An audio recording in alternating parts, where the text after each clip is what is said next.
नमस्कार दोस्तों, कैसे हैं आप सभी लोग। उम्मीद करता हूँ आप सभी लोग अच्छे होंगे। आज मैं आपको हमारे संविधान से जुड़ा हुआ एक बहुत ही ज्यादा इंटरेस्टिंग फैक्ट बताने वाला हूँ। बहुत ही ज्यादा इंटरेस्टिंग है, इसको जरा गौर से सुनना।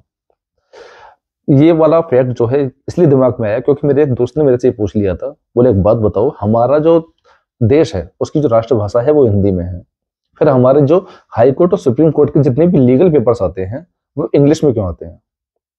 तो सबसे पहले मैं आपकी जानकारी के लिए एक बात बता देता हूं कि हमारे देश के जो संविधान है, जो हमारा भारतीय संविधान है, उसकी 8वीं अनुसूची में 22 भाषाओं का जिक्र किया गया है। उसमें 22 भाषाएं हमारे देश में मान्यता प्राप्त है।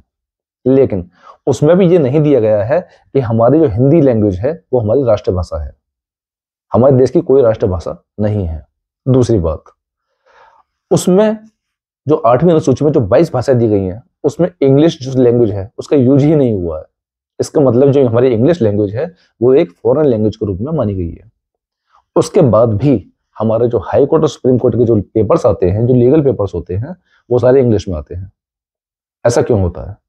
हमारे जो संविधान है उसके आर्टिकल 348 में ये साफ जिक्र किया गया है। उसमें साफ लिखा हुआ है कि हमारे जो हाई कोर्ट और सुप्रीम कोर्ट के जितने भी पेपर्स होंगे, जो हमारे जो हाई कोर्ट सुप्रीम कोर्ट में जो काम होंगे, वो हमारे सारे इंग्लिश लैंग्वेज में ही होंगे। इसके अलावा हमारे देश में जो भी कानून पास होगा, कानून कहां से पास होता है? कानून पास होता है पार्लियामेंट से। तो हमारे देश का जो कानून पास होगा, जो पार्लियामेंट की जो लैंग्वेज होगी वो भी इंग्लिश ही होगी। जो कानून पास होगा वो भी इंग्लिश लैंग्वेज में ही होगा।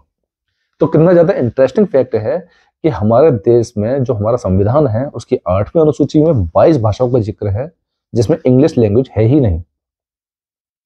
इंग्लिश लैंग्वेज नहीं है, इसका मतलब वो फॉरेन लैंग्वेज है।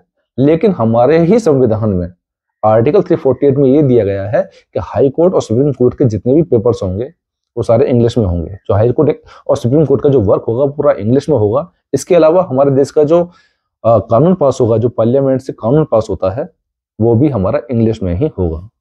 है ना इंटरेस्टिंग फैक्ट? तो कैसे लगे आपको ये जानकारी? ऐसी जानकारी के लिए हमसे जुड़े रहिए। मिलते हैं फिर अगली वीडियो में, तब तक के लिए नमस्कार, जय हिंद।